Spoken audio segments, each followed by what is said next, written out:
Good evening, everybody. Kind of felt like a blitz night tonight. We had 7 games, 6 highlights. So let's jump right in, including the game of the week.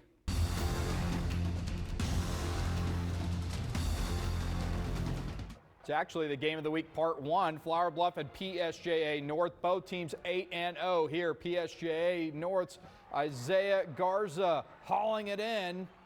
The Raiders going up 6-0. Now, second quarter, Flower Bluff cutting into the lead with the field goal. It's 6-3 at the break. But the Raiders here, third quarter, Andrew Alvarado, that's a touchdown. They go up 12-3. Flower Bluff, though, not going away. Here in the fourth, Lucian Cruz going to hit an open James Porter for the score.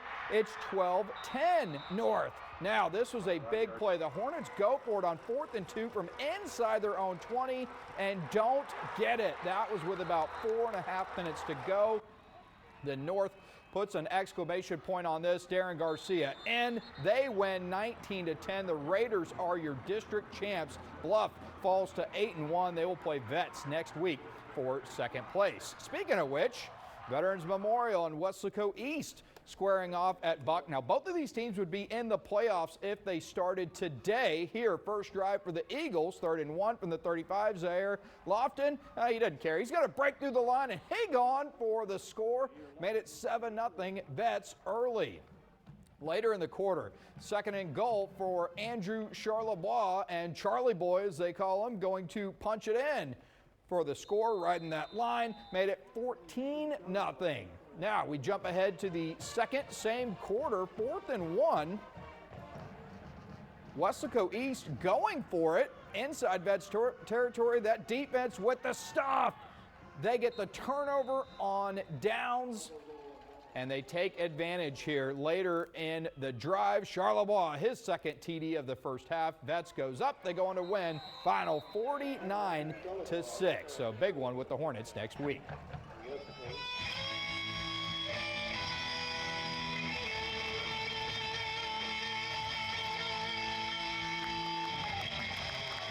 Very cool rendition of the anthem tonight between Moody and King. Moody's Dylan Prado here with the short rushing touchdown. Gets flagged for taking off the helmet. Looked more like he lost it, but either way, Trojans go up 7-0. Now on Moody's next drive here, it's Romeo Castillo that's going to take the handoff. Hits a big hole for about 30 yards, and then going to have more yellow here. Tack on another 15. Late hit. They would eventually score on that drive, make it 14-0.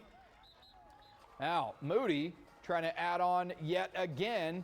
Castillo, this time going to hit pay dirt on the end around, made it 21-0. All Moody in this one, 55-26. So they still have a shot at the playoffs. Need some work, though, next week. All right, how about Odem and Banquete? Odem, they've got a big one next week with Santa Rosa. Banquete, I'm just trying to play spoiler at this point here in the third. Odem's John Hinojosa with first down, touchdown. Eventually getting in, he did cross. The Owls going up 29-6. Now Banquete here getting a nice first down pass, just dropping it in the breadbasket. J.D. Gomez hitting Jonathan Baez here. But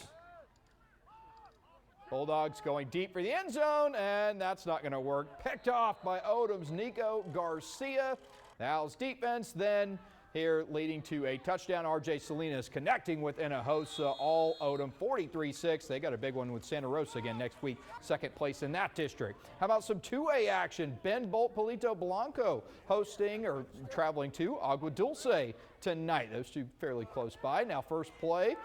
4th down. Ben Bolt going for it, though. That's knocked away. The Longhorns defense getting the stop.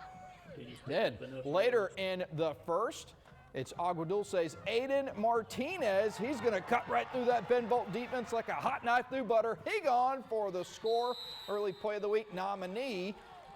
Agua Dulce goes up 7-0. Now, later in the quarter, the Badgers defense does get a stop here after the Longhorns get a completion and a first down until they didn't, because that ball is eventually going to get punched out and recovered by Michael Godinez, but it's not enough. The night belongs to Agua Dulce. The Longhorns get the dub 50-22. Now face La Villa next week for the district title. How about some six-man action? Look at that makeshift press box up there at the old Carroll High School. Arlington Heights and Coastal Christian. Now here, Arlington Heights is Reese Bradshaw faking the handoff, finding Oliver Butler. Made it 39-0 at that point. Now Coastal Christian coming back here. Eric Botillo gonna get some backyard football, finding his man, Maddox Hernandez, for the wide open score, but it's not enough. All Arlington Heights in this one, 46-14. Let's check out some other scores quickly. Fremont over Rivera, 50-20 in the fourth. Volleyball